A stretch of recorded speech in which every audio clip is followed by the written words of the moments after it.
Sneha steel and furniture centre Salgare. आमच्याकडे steel भांडी, संसार उपयोगी साहित्य, sofa set, furniture, cooler, dining table, आटा चक्की व इतर साहित्यांचे एकमेव ठिकाण एक, व्हरायटी अनेक। आता शुभ मुहूर्ताची सुरुवात सलगरेतील स्नेहा स्टील मधील खरेदीनेच। वाजवी दर, सजवा फर्निचरने तुमचे घर। सर्व साहित्यावर बजाज फायनान्सची खास सोय उपलब्ध। स्टील भांड्यांना 5 वर्षे गॅरंटी, तर फर्निचर साहित्यास कीडवाळीपासून लाईफ टाइम वॉरंटी। खात्रीशीर खरेदीसाठी मिरज पूर्व भागातील एकमेव ठिकाण Sneha steel and furniture centre Salgare. आमचा पत्ता रवींद्र वस्त्रनिकेतन शेजारी सलगरे। संपर्क 90 96 25 91 38।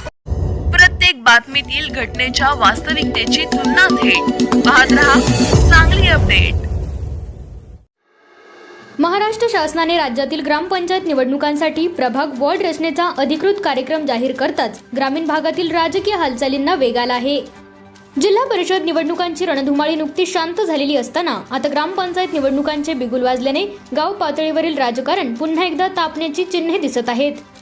जानेवारी 2026 ते डिसेंबर 2026 या कालावधीत मुदत संपणाऱ्या तसेच नव्याने स्थापन झालेल्या ग्रामपंचायतीसाठी ही निवडणूक प्रक्रिया राबवण्यात येणार आहे।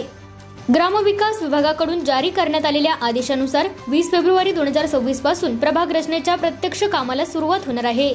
तहसीलदार स्तरावर गुगल अर्थच्या सहाय्याने गावांचे नकाशे निश्चित केले जातील। त्यानंतर तलाठी आणि ग्रामसेवक प्रत्यक्ष स्थळी पाहणी करून प्रभागांच्या सीमांचे अंतिम आराखडे तयार करतील।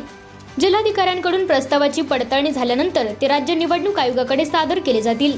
संपूर्ण प्रक्रिया पारदर्शक पद्धतीने पार पाडावी यासाठी स्पष्ट वेळापत्रक आखण्यात आले आहे।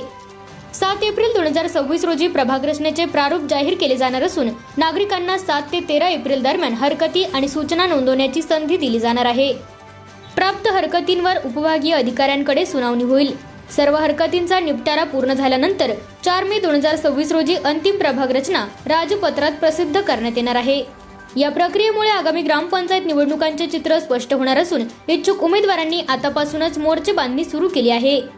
जिल्हा परिषद निवडणुकानंतर लगेच ग्रामपंचायत निवडणुकांची घोषणा झाल्याने राज्यातील ग्रामीण राजकीय वातावरण पुन्हा एकदा ढवळून निघण्याची शक्यता व्यक्त होत आहे।